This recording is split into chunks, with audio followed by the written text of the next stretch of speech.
Tokyo Olympic में हिंदुस्तान को पहला गोल्ड मिला। नीरज चोपड़ा ने जेवलिन थ्रो का फाइनल मुकाबला जीतकर मुल्क को गोल्ड मेडल दिलाया। इस जीत पर वज़ीर-ए-आज़म मोदी और सदर जमहूरिया रामनाथ कोविंद समेत बड़ी हस्तियों ने नीरज को मुबारकबाद दी। 2008 के बाद ओलंपिक्स में हिंदुस्तान ने ये पहला गोल्ड मेडल जीता है।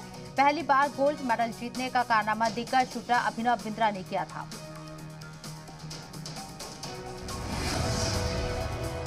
टोक्यो ओलंपिक में कुश्ती में बजरंग पुनिया ने जीता ब्रॉन्ज मेडल। पीएम मोदी ने दी मुबारकबाद। हरियाणा सरकार 2.5 करोड़ रुपए देगी। इंटरनेशनल दबाव के आगे झुका तालिबान। अफगानिस्तान में थाला साहिब गुरुद्वारे में दोबारा लगवाया निशान साहिब। हिंदुस्तान ने जताया था सख्त एतराज।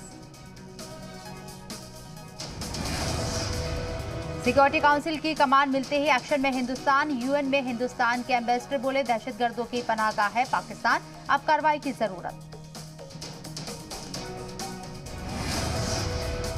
हिंदुस्तान को कोरोना के खिलाफ मिला 5वां हथियार। जॉनसन एंड जॉनसन की सिंगल डोज वैक्सीन को मिली मंजूरी। सरकार ने इमरजेंसी इस्तेमाल की दी मंजूरी।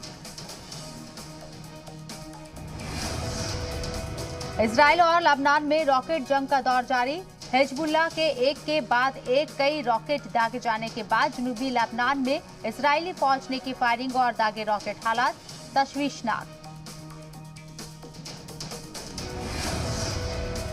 तुर्की के जंगलों में फैली आग पर काबू पाने की कोशिश जारी। हजारों हेक्टेयर जंगल जलकर हुए राख। अब तक 8 लोगों की मौत।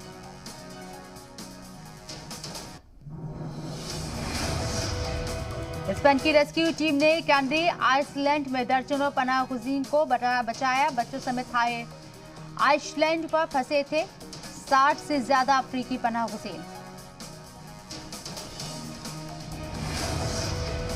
कजाकिस्तान में दर्जाए हरारत इजाफे और गर्म हवाओं ने जानवरों की बढ़ाई मुश्किलें। घोड़ों के लिए कब्रगाह बने रेगिस्तानी इलाके। सूखे की मार से परेशान किसान। जॉर्जिया में नाटो के 15 मेंबर मुल्कों ने की ज्वाइंट मिलिट्री एक्सरसाइज। फौज के जवानों ने दिखाया शानदार कॉम्बैट स्किल्स। जंगी मश्क में 2500 जवान कर रहे हैं शिरकत।